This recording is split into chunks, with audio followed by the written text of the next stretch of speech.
This workshop is Innovations in Trauma Therapy. And it's actually two mini workshops. We're going to start with a workshop on intensive trauma-focused therapy, and then after the break, the flash technique. So if this is not the workshop you intended to be at, now would be a fine time to find the one you were looking for.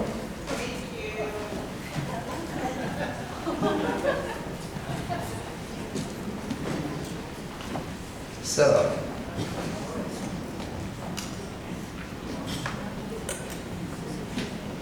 you take your car to the shop, and the mechanic says, your tires are bald, it's not really a good idea to be driving around on bald tires like this. Tell you what, you bring in your car once a week, every time you come in I'll change one more tire. In 4 weeks, it'll be good. Crazy, right? And yet that's what we do with our clients. Look, you got these symptoms. I don't know if you're going to be able to keep your job or your family or stay out of jail or stay out of the hospital. So you come in every once in a while for a few minutes, and in a year or two or three, we'll have you good as new, as long as you survive that long. Right? So,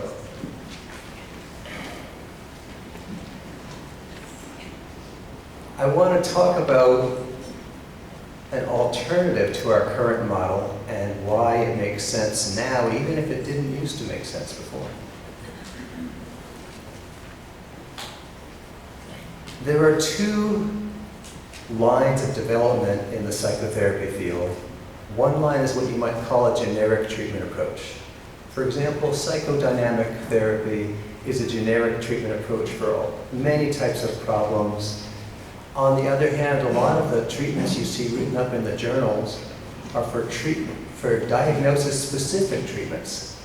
Interpersonal therapy for depression, and so they get people who just have depression and nothing else, and they do this manualized treatment that's designed for that diagnosis. And it might work, and so that's been a whole line of diagnosis-specific treatment development. The problem is that when you have a client in clinical practice with depression, they might also have PTSD and a recent divorce and attention deficit disorder and a few other things. Oh yeah, and they drink too much. And so which of those 4 or 5 treatment protocols are you supposed to use?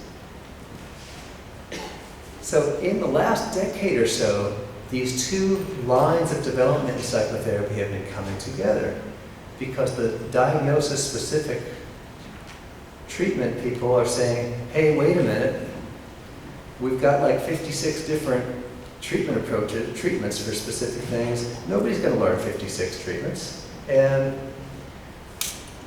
the clients we studied for our research studies, they're not like people in the real world who are more complicated. But guess what? The underlying symptoms are all the same. Across diagnoses, and there's a lot of research on this now, across diagnoses, underlying symptoms are shared, including anxiety, depression, avoidance, anger, emotional reactivity, and guess what? And they don't mention this, but I will. Those are all post-traumatic stress symptoms. So a trauma therapy approach can incorporate specific interventions. As you know, if you got to do parent training here or in vivo exposure there, medication, do it, sure. But if you have a trauma-focused therapy approach, you're going to be treating the underlying symptoms that are driving whatever your client's problem is. You know that, I'm preaching to the choir here.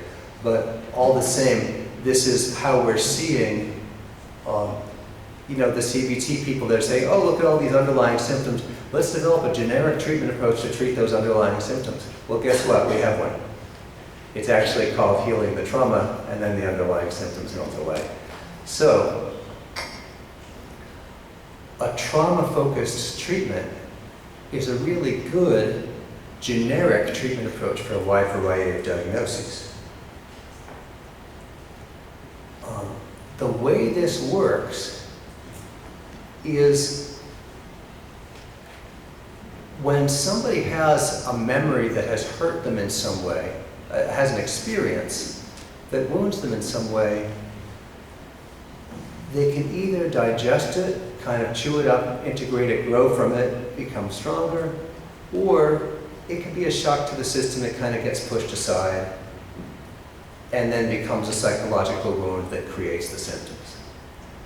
So how do we take a memory that's caused an ongoing psychological wound?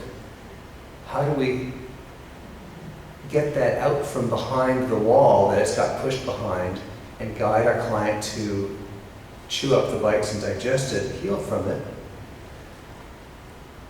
The neuropsychological term for what we might call trauma healing is memory reconsolidation.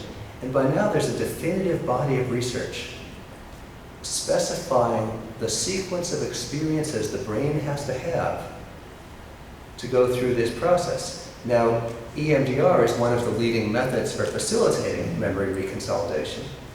But regardless of the method, here are the experiences, the sequence of experiences the brain has to have. First of all, the memory is retrieved and activated. It's got to be live and in your face. Then, conflicting or contradictory information gets introduced. That doesn't get the healing done, but at least it destabilizes or unlocks the memory, because, you know, our clients get their memories activated all the time. They get intrusive memories, they get nightmares, but that doesn't get the healing done, does it? So while the memory is activated, conflicting or contradictory information is introduced, at which point you have a 5-hour window. I don't know why, it's just how the brain is. Within which time, if you repeatedly introduce further corrective information, the memory gets transformed. Here's a brief case example. This is a woman whose core negative belief was, I'm not important, I don't matter. So we tracked that down to where she first learned to believe that about herself. It was age 5 when her brother was born. And her father was so excited because this was the boy. Her father practically threw a parade. I mean, it was just, and she'd never seen a tenth that much interest or excitement for anything to do with either her or her sister, but this was the boy. So, we go into that memory the way we do. Within seconds, the SUDS, the 0 to 10 distress, is about a 9. Her face is red, her eyes are teary. She reports feeling shame. Okay, step 1, accessed and activated. We're there, right? So we go through this for a little while, about a minute and a half in. She says, wait a minute.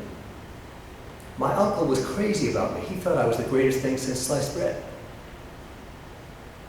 In other words, how does that make sense? If I'm nobody, if I don't matter, why did my uncle think I was so great?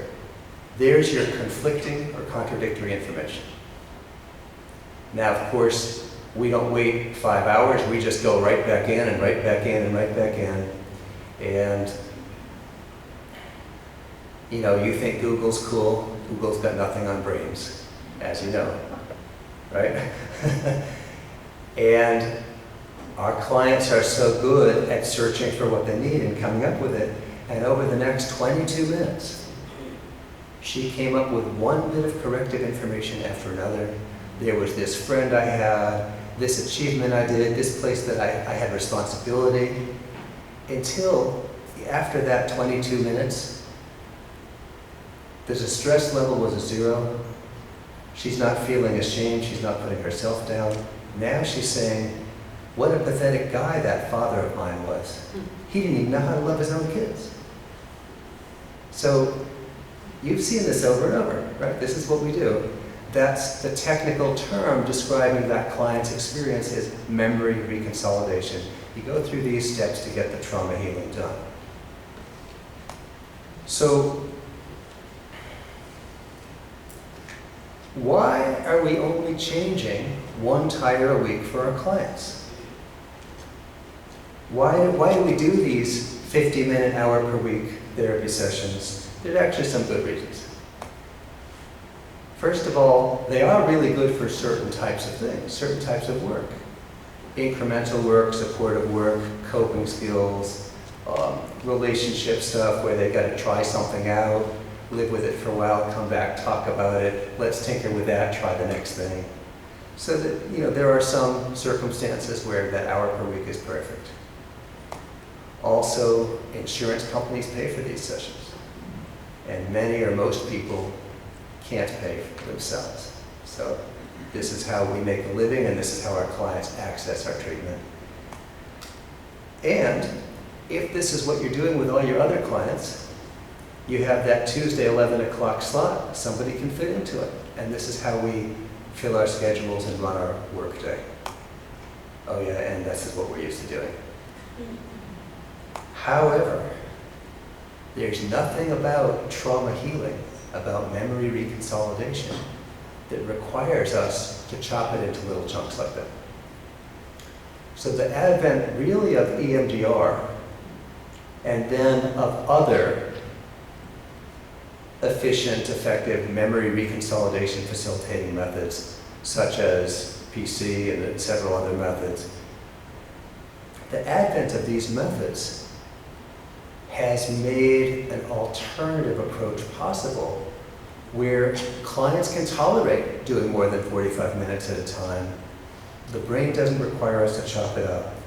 And so what we in my nonprofit organization have been doing, and what many people around the world have been doing more and more, is putting a lot of those hours together instead of chopping them up and spreading them out.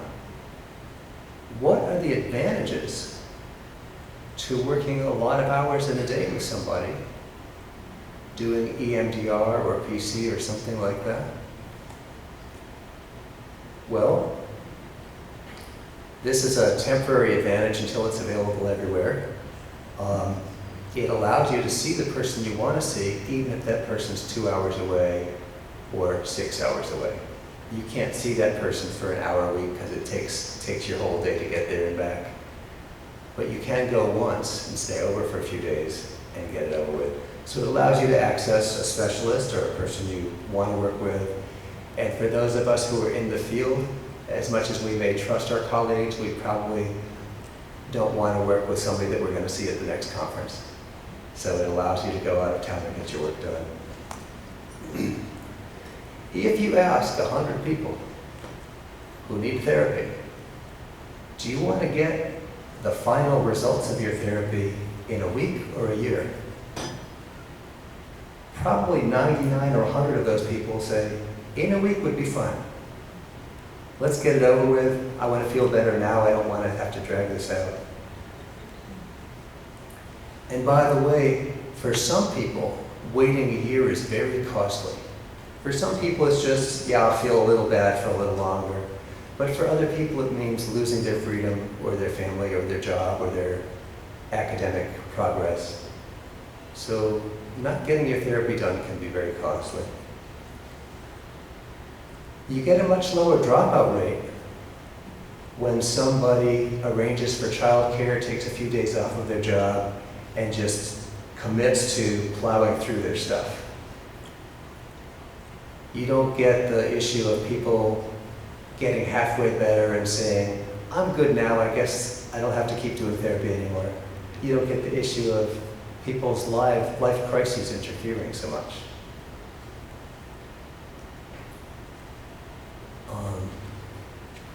One of the things that I hear from clients who are coming to our treatment center is that they did try, for example, EMDR, and it worked for them. It was good, they could do it, but then they walked around with it all week and it really messed them up.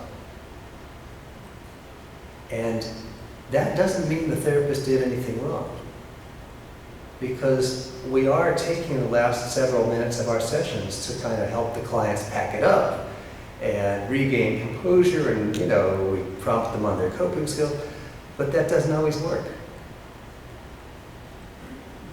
When you can go in on Monday morning and get to know your new therapist, and by Monday afternoon, you're starting to work through your trauma memory list. And when you open up a memory, you don't have to close it up halfway because your hour's done. You just work it all the way through. There's nothing left to destabilize you, right? Oh, except for maybe the related memories, but then you work on that one and that one and that one. So there's still some risk of destabilization, but I think it's lower. Now, this hasn't been tested, so it's just my opinion. You're also cutting a lot of total hours out of your treatment. Because when we're doing hour per week therapy, first of all, it's usually 45 or 50 minutes. Secondly, a quarter to a third of every session is spent on hello and goodbye. And that's not wrong, you have to do that. Also, but it takes a lot of time. Also, if with a given client treatment is going to take a year, just for example, a good part of that treatment is spent on stabilization and coping skills. Again, that's not wrong. You have to do that because we don't want to start getting into heavy stuff with our clients if it's going to make them deteriorate, if it's going to destabilize them, right? However, and there is research on this, trauma healing is more stabilizing than stabilizing interventions. Because what destabilizes people? They're traumatized, right? So,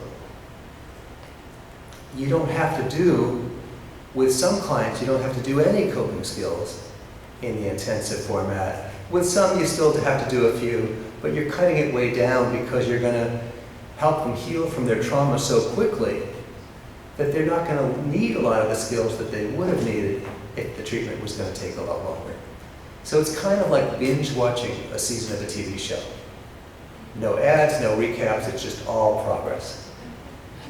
And you're cutting out a lot of time. Now, this is also a temporary benefit. Well, this is true. Imagine meeting a client on Monday morning that you've never met before. And by Thursday afternoon or Friday morning or whenever they finish, you say, wow, good work, have a good life. Check in a couple weeks and let's see how it's going. It's way closer to instant gratification than I ever expected to get in this field. And it's real. Oh, the other thing, this is the temporary part. Right now, insurance companies aren't covering this yet. It doesn't fit into any of their check boxes. And so that cuts your paperwork and hassle way down. In a few years, when they start taking it, we'll have the hassle again. On the other hand, you'll be able to make a living doing it, so it's a trade-off. Okay. I want to tell you a little bit about the research, and then we'll get into how to actually do it. There's only been one really good randomized clinical trial comparing intensive trauma-focused therapy to the same treatment approach spread out over time. Only one. This was 121 participants with chronic PTSD, and they were randomized either to 1 week of intensive or 3 months of weekly or supportive therapy or waitlist. So they had all the different kinds of controls. Now, this was not what I consider one of the memory reconsolidation methods, but all the same, that's the study we got.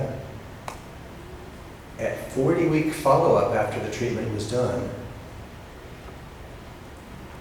the percentage of people who no longer had PTSD was essentially the same in the intensive versus the weekly treatment. And that was about double the cure rate of those who received supportive therapy. And then the wait list, yeah, a couple people got better, but not much.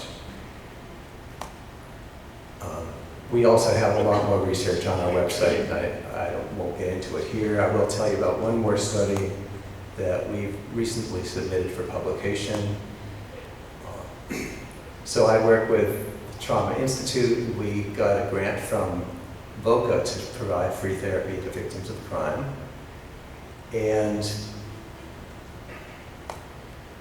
this was our first year that we did it, and it was kind of a sloppy year because when you're doing a new program, you're figuring out how you're doing it as you go along. So, for example, our first evaluator had medical problems and dropped the ball and didn't do a lot of the evaluations, and we didn't know for a while. And so, you know, we sort of lost a lot of data. But anyway, of the 57 people who started in this program, 2 dropped out. That's what, about a 3.5% dropout rate? That's pretty good, right? We randomized to EMDR or PC, but I am not reporting on a comparison now. I'm just letting you know what we did. Because there were other people that weren't randomized that were part of this group too. The therapist only knew one method or the other. The average duration of treatment was 30.5 hours, which comes out to about 4.5 days. And then we had blind assessment at pre-treatment, 2 weeks post-treatment, and 3 months post-treatment. So I'm not sure if you're familiar with these measures or not, but the trauma symptom inventory is perhaps the most well-validated checklist that you can give to clients. And it's got subscales for anger and anxiety and depression and dissociation, and you name it, it has a subscale. So our clients started out with an average of 14 of these subscales at clinically significant levels, which lets you know that we had a pretty distressed clientele. So probably the typical diagnosis would have been complex PTSD. You know, an average of 14 subscales at a clinical level, that's high level of distress. At post-treatment, the average was 4.5 subscales at a clinical level. So that's an average of mild to moderate distress. Pretty good. Bearing in mind that in this program, we didn't necessarily go until we had treated all their traumas. Sometimes we did, but sometimes if they had too much, we just had to stop because there were limitations in the program, grant funded. Problem rating scale, this is like a SUDS for presenting problems.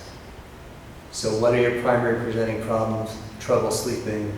How bad was that this last week on the 0 to 10 scale? 8, okay. So the pre-treatment average was about 7, the post-treatment average was about 3. Most of us, even if we're not in therapy, we have problems at the 2 or 3 or 4 level. So we've got, basically this scale went from pathological to normal. We also noticed that a lot of our clients who were trauma disabled after treatment were returning to work or returning to school. And so we had to invent a measure to track this. And so we've got a stability and ability scale. It's like you've got 3 or 4 items. There's work or school, there's relationships, there's self-care, maybe one other thing. Benchmarked 1 to 5. And again, they had very substantial gains on this. Oh yeah, and finally, happy customers. So this was just our first year open trial. Right now we're crunching numbers on our first 3 years and very similar outcomes.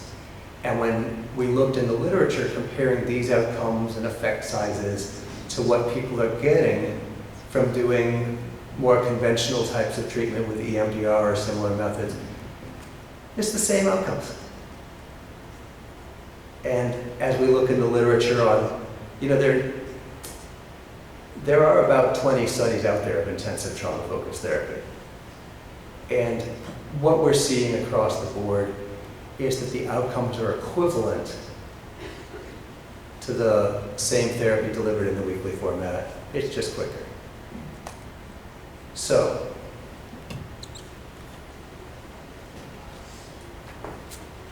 let's move from rationale and research into how to do it.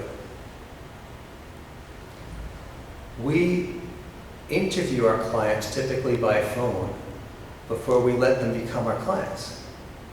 Because for one thing, we want to know if we can help them or not. And also we want to figure out if we can help them, which therapist is going to be the right one for them, how long it's going to take, etc. So we ask, ideally we would do a 3-hour screening, but we don't have that kind of time, right? Oh, by the way, you have our screening script in your handout. We use a script. Now we will do follow-up questions from there, but this will at least give you an outline of the kinds of things we're asking about. We want to try to determine attachment status in a quick and dirty way, because obviously if somebody is securely attached, they're going to trust their therapist quicker, they're going to be able to use their therapist better for emotional support, they're going to have better affect tolerance that's going to enable them to go quicker through their trauma work. Right, so we're going to try to determine attachment status. We want to know their current life situation, what's their level of functioning, what are their supports, are they stable, are they at risk. We want to know about experiences with prior therapists. And there are several reasons for this. One is if they've been successful with a prior therapist, that lets us know, okay, this person can work with a therapist. If they've been successful with a method like EMDR, that's good information. Okay, this person can do EMDR, right? It's good to know. If they have not been successful or if something's gone wrong, that's really important information too, because it might teach us, oh, this person is impaired in a certain way that prevents them from quickly being able to do constructive work with a therapist.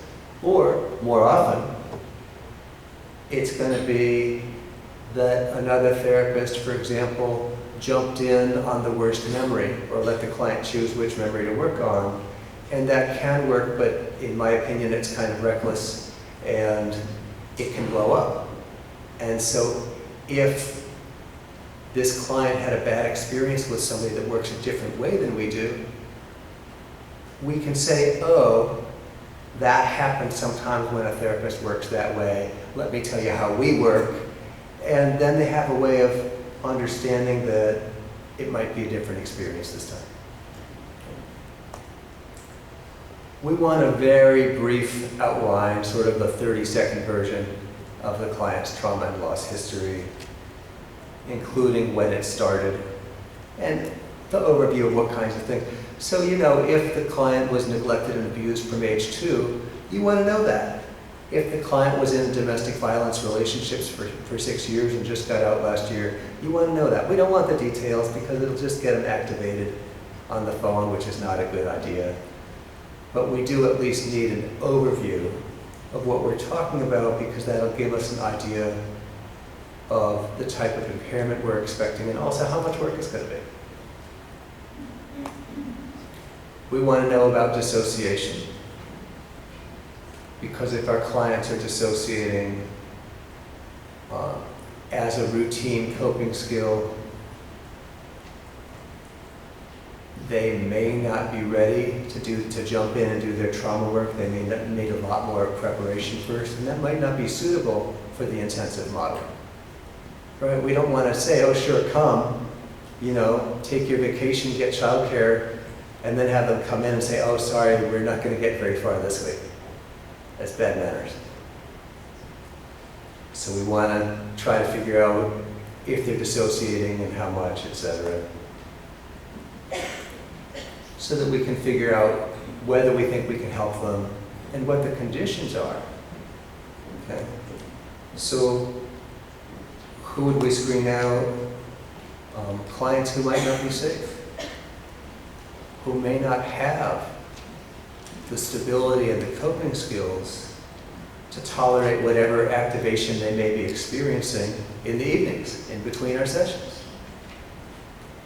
Now, sometimes I will say, you can come if you bring somebody to help you manage the evenings. And whether it's a parent with their child, or it's a spouse, or a family member, or a friend. And so, you know, you may believe, yeah, this person can do it, but I'm not running a residential facility here. So they've got to bring their own.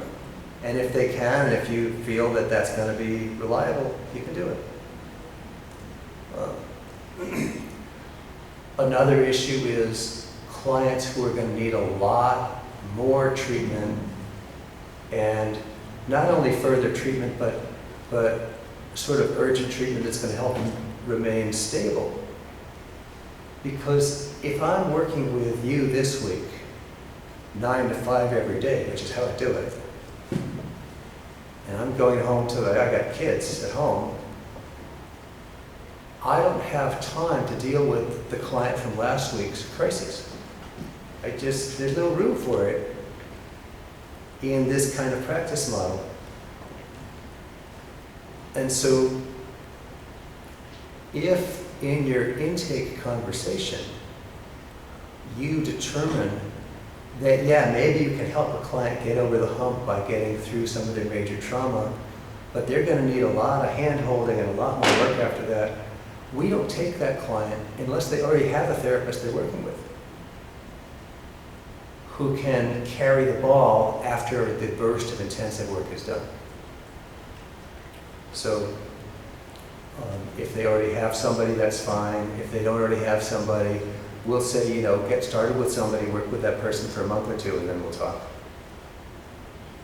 Because if we're only working intensively, we can't then get involved with crises and case management and emergency sessions. We just can't.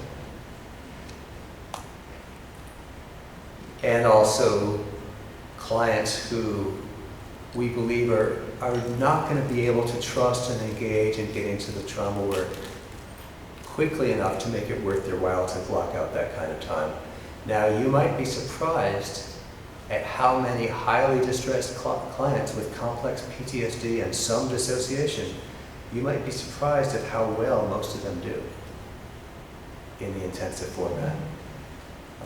But if you feel like this particular person, you know, maybe they have dissociative identity disorder and it hasn't really been treated yet, and they haven't done all that prep work and all the parts work and, you know, working together, all that stuff, you're not going to jump in and get your trauma work done. There's just too much getting ready to do.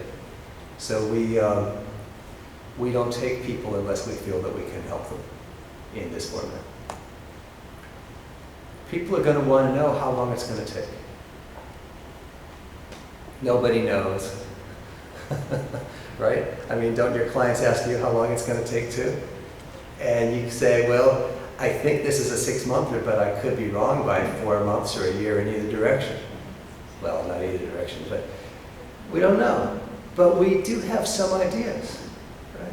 So let's say you've got a unicorn client, high functioning, good support system, single incident trauma. That's going to be quick, relatively. So if this is a child, we'll do that in a day. And you know what? Even the single incident clients, it's never a single incident. You've always got deaths in the family, dead pets, divorce. Yeah, there's always car accidents. There's always other stuff. So you're not going to get it done in 20 minutes. But figure a day is going to do the job. For a similar teen or young adult, they've had more time to accumulate traumas that they don't think to tell you about on the phone. So even for a single incident, teen or adult, we tend to work on the earlier memories first because they all create wounds that the later memory touches. So we try to clean out the client's whole trauma and loss history. So we usually get 2 or 3 days for that. For somebody who started out as a securely attached child and their trauma didn't start until sometime after they were a few years old already, even with chronic or complex trauma, it's still not going to take that long. So let's say somebody had a good start in life and then was molested at age 10 to 13. Or let's say somebody had a single incident or two as teenagers and then a domestic violence relationship from 20 to 28. I'm going to call that in a week, 5 days. And these are just guidelines, rough estimates, but they're pretty good. The same trauma history plus problematic attachment, double the time. Because you're going to have to do more prep work, more attachment work, maybe some ego state work. And then, even when you get into the trauma work, it's going to go slower. If the early trauma was particularly severe, especially involving neglect or chronic childhood trauma, it's going to take even more time. And also, I've learned this the hard way.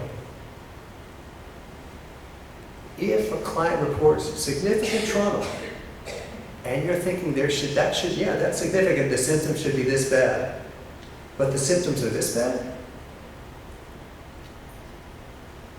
add time. Because maybe their secure attachment isn't so secure as it sounds from the way they're talking about it. Maybe there are additional memories that they're not even aware of that are very significant. So if the symptom picture cannot be explained by the trauma history they told you about, add time. There's often something else going on.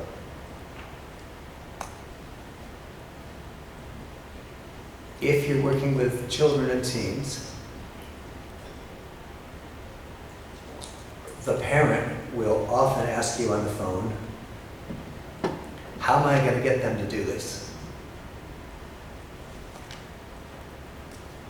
And so it's really the same conversation in some ways that we have with parents.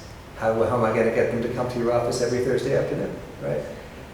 So there may be incentives for going, look, if you really do this and you really go for it, then you're going to get more privileges, or we'll give you, a trip to Disneyland, or we'll give you that leather jacket you wanted, or whatever it is.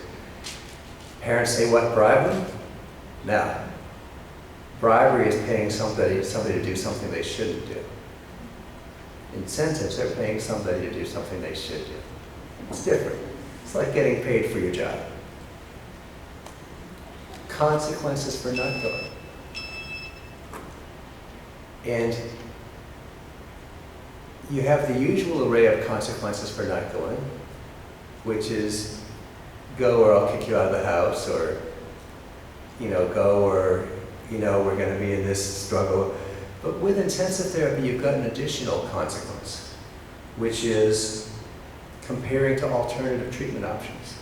Well, you could go to this guy for an hour a week every Thursday afternoon for the rest of your life, or you could just go to this other guy for a few days and get it over with. And even people who don't want to go to therapy, or maybe especially people who don't want to go to therapy, like the get it over with idea. And so they'd rather kind of gut it out and get through it rather than have every Thursday afternoon, oh, sorry, I've got to go to therapy, I can't do this stuff with my friends, or whatever it is. Oh yeah, there's always the possibility that the prospective client might actually want to feel better or do better in some way. And so we can coach the parents on how to talk to their child about possible benefits of therapy.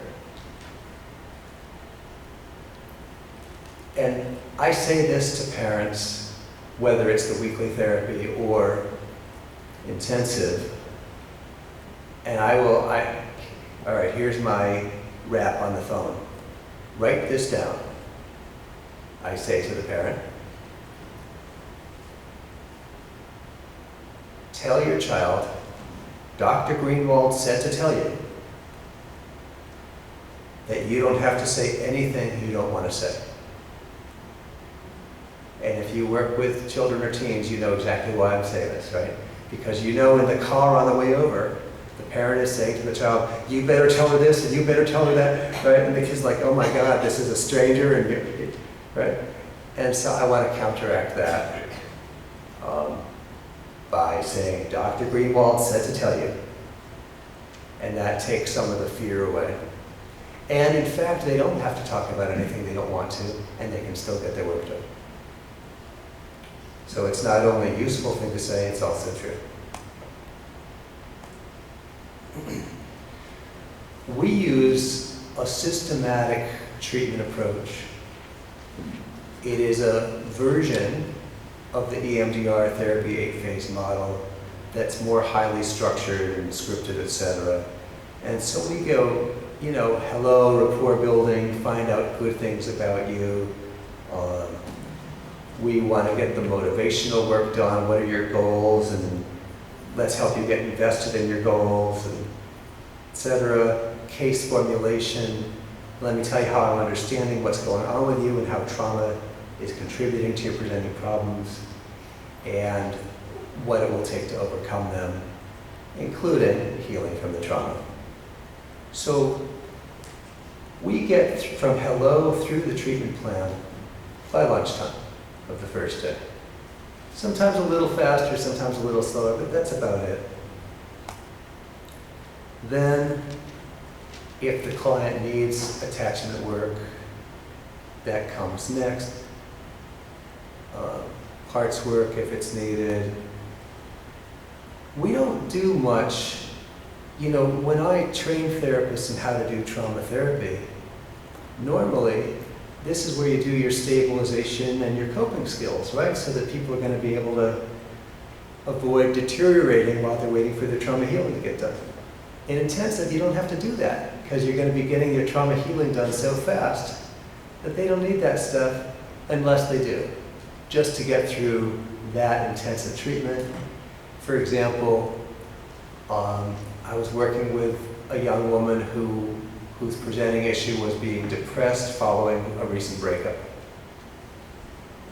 So we had to do some coaching on what to do in the evening other than Facebook stalking this ex, because that was just going to mess her up. So yeah, now and then you've got to work on some kind of skill or behavior just to get your clients through those few days, but usually you can skip it. Then we get through the trauma work, processing the trauma and lost memories. After that's done, we're going to get our clients ready to go back to their lives. At that point, some clients don't need coping skills anymore. They're good, they know what to do, and they feel all right. Others still do. And so now we're going to say, okay, so what are the anticipated challenges? And we coach them on coping skills for those anticipated challenges. Whether it's avoiding certain situations or people, or practicing certain behaviors to manage those situations they can't avoid, whatever it is. And then plan for follow-up. So that's the overall structure of how a course of intensive therapy would go. I've talked to you about what's so great about intensive therapy. Now let's talk about what's not so great about it. The second session. That's what I call the drive in the car on the way home from doing therapy all day. Right? When you say, oh, I missed that cue, I should have followed up in this way, right? So you don't necessarily have that when you're working with the same client all day long. On the other hand, it evens out because this is your only client all day, and so it's the only one you're thinking about. You do have breaks, you do have lunch, and you do have the evening before you see them the next day. So it kind of evens out. Also, another thing that I hope you're all doing in your weekly sessions is at the end of every session, you're checking in with your client about how that went for them, what went well for them, what they didn't like, etc. You don't have to wait till the end of the day in intensive to do that. I do that 4 times a day. So just before our morning break, just before our lunch break, just before our afternoon break, and then at the end of the day. So you don't have to do fewer check-ins just because you're working all day with a client, because that's still very important in case something went really great that you had no idea that happened. It's nice to know those things. And in case something went bad that you had no idea that happened, it's nice to know those things too, so you can address it before you get past the point of no return. So you can still do that. Okay. What else is lost is the client having the ability to experience in-life successes and build their track record with you that way. Because as we're working with clients and they see that through their work with us that things are starting to go better in certain ways, that increases their belief in the value of therapy and increases their willingness to kind of go for the next step and go for the next step. On the other hand, clients seem to jump in and do the work. And I'm not sure I quite understand this, but they do it. I think it might be partly that they've sort of girded themselves for it. You know, like when you're getting ready for this ordeal and so you just say, I'm going to go for it. And there might also be a bit of a stranger on the train effect. That this intensive therapy is out of their normal life. And they may feel like, I'm never going to see this person again, so it's safe to get into this personal stuff. This person isn't part of my life, it's a stranger on a train. So these are just ideas, I don't know why, but clients actually do engage pretty quickly and do their work. So I don't know why, but they do. Oh yeah, so what else is lost is the opportunity to give clients something to practice and then follow up the next week on how it went. And now let's problem solve that, try practicing again, etc. So for one thing, you can actually follow up. We do follow up. However, that kind of follow-up can only go so far, especially if your client is out of town and especially if you're only doing intensive therapy because you're busy with your other clients. Ultimately, what I would like to see is a hybrid model where everybody's doing this in every location, so you don't have to go to another state to get your intensive therapy done. And a therapist will have 2 or 3 weeks of their month for intensive therapy, and then 1 or 2 weeks of the month to do the follow-ups and the sort of ongoing work that is also often necessary. Okay, odds and ends. This intensive therapy approach only makes sense if you're using a well-tolerated, efficient, effective method like EMDR or PC, so that the client can tolerate going through one memory after another, and it's not going to take too long. Also, when I'm working with a child, I prefer to work in their home for several reasons. As long as nobody smokes in there, because that messes me up. But kids tend to feel more comfortable in their homes. It's their turf. You almost have, you're working against the tide when somebody comes to your office, when a child comes to your office, because they don't feel comfortable. So you're starting at a disadvantage. Also, when a child needs a break, they know what to do. They can get a snack, they can play a game, they can read, they can walk their dog. They know what to do. They're in their home territory. When I want to talk to the parent, the child has something to do. And now and then you also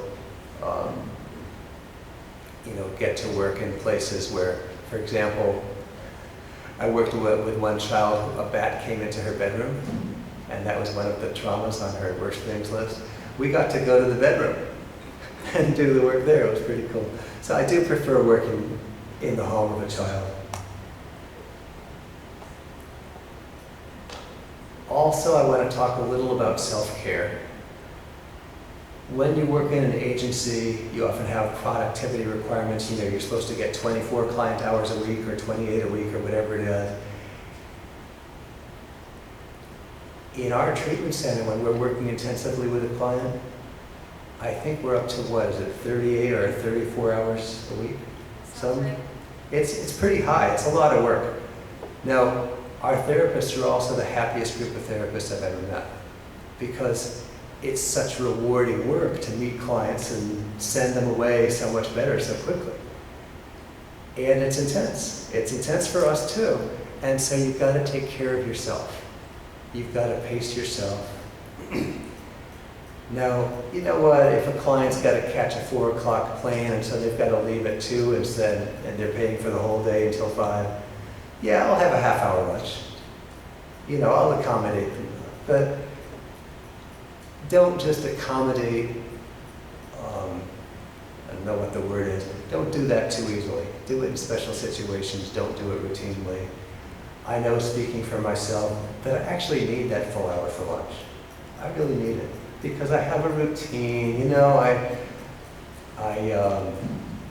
check my emails, I eat, I check the news, see if we still have a country, you know, I look at the basketball blog, there's like a rhythm, and it's what I need to do to recharge and be ready for the afternoon. So, make sure that whatever your self-care is, you're doing it, ending on time, whatever it is, just take care of yourself. Okay.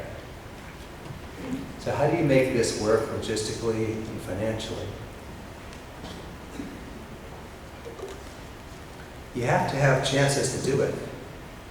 By the way, do not work your private practice Monday through Friday and then do intensive therapy on Saturday and Sunday. That makes for a very long 12 days. We had somebody who tried that once and she said, never again. Nobody else will even try it, it's just crazy. So you've got to actually have open time. Free blocks of time, whether it's a long weekend or an open week now and then. And what some people are doing, for example, if they're in private practice but they want to start doing these now and then, they just cancel their clients for the week or whatever, just like you would do if you were going